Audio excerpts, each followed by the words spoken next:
안녕하십니까. 5월 27일 정오뉴스입니다. 첫 소식입니다.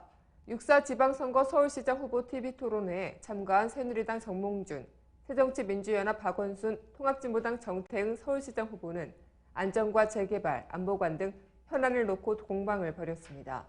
이날 토론회에서는 지하철 2호선 추돌사고 등 안전이 부각되었으며 정몽준 후보가 대주주로 있는 현대중공업 산재에 대한 지적도 있었습니다. 또 친환경 무상급식에 대해 정몽준 후보는 친환경 무상급식 식재료에서 잔류 농약이 나왔고 가격도 비싸다는 감사 결과가 나왔다며 비싼 돈 주고 농약을 먹은 셈이라고 비판했습니다. 이에 박원순 후보는 농약이 잔류한 식자재를 학교에 공급한 적이 없다며 오히려 날마다 잔류 농약을 파악하고 잔량 폐기에 칭찬받을 일이라고 반박했습니다. 또 정몽준 후보가 내세우는 용산 개발 사업 등 재개발 공약을 놓고도 공방이 벌어졌는데요. 정몽준 후보는 용산 개발 사업이 시대착오적이라는 비판에 대해 용산 개발은 서울 발전을 위해 꼭 필요한 사업이고 단군 이래 최대 사업인데 이 정도 우여곡절은 있을 수 있다고 답했습니다. 정몽준 후보의 답에 박원순 후보는 토목으로 일자리를 창출하는 시대는 지났다며 시민의 안전과 이익, 환경을 위해 무분별한 공약을 접을 생각이 없는지 묻고 싶다고 지적했습니다. 특히 이날 토론회에서는 정몽준 후보의 색깔론 공세도 이어졌는데요. 정 후보는 박 후보가 국립보건원 부지에 민주노총 등 좌파 단체 수십 개를 입주시키고 운영비 특혜를 줬다고 말했습니다. 하지만 박 후보는 해당 부지에는 우파 단체들도 함께 입주해 있다며 21세기에 이념 공세나 색깔론 제기는 이해할 수 없다고 반론을 폈습니다. 그러면서 시장 자리는 모든 시민들을 위한 시장이 돼야 한다. 갈등을 조정하는 통합의 리더십이 중요하다고 답했습니다. 다음입니다. 변호사 수임료가 최소한 한 달 평균 1억 원 이상인 것이 가능할까요?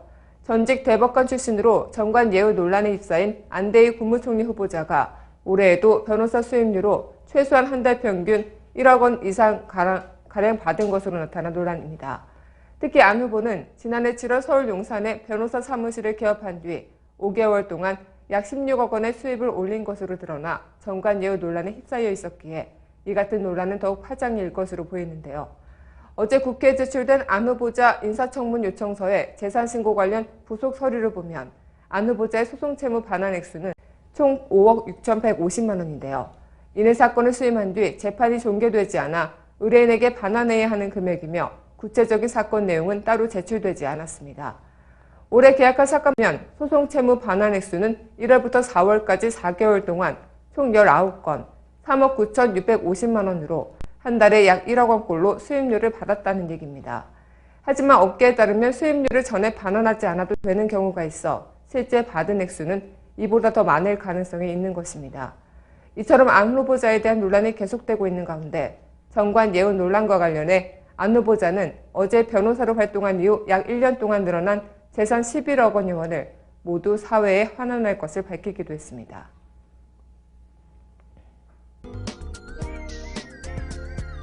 단신입니다. 세월호 침몰사고 발생 42일째인 오늘 남은 실종자는 역색째 16명에서 줄어들지 않고 있습니다. 민관군 합동구조팀은 전날 오전 풍랑특보 해제 후 한 차례 수중 수색을 한 이후 이날 0시 53분부터 오전 2시 12분까지 수색을 했으나 추가로 실종자를 발견하지는 못했습니다. 합동구조팀은 4층 선수 자연과 5층 선수 우연을 중심으로 수색을 이어갈 방침입니다.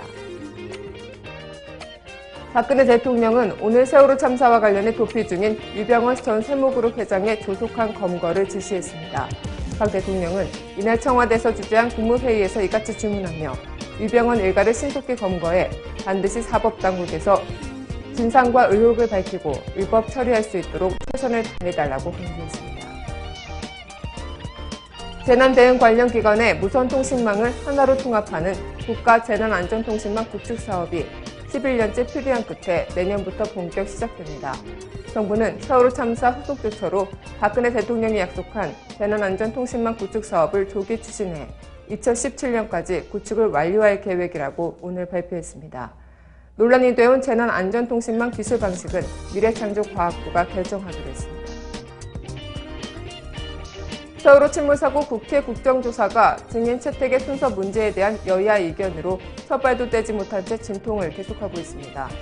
여야 간 가장 큰 쟁점은 국조계획서에 증인과 참고인을 명시할지 여부입니다.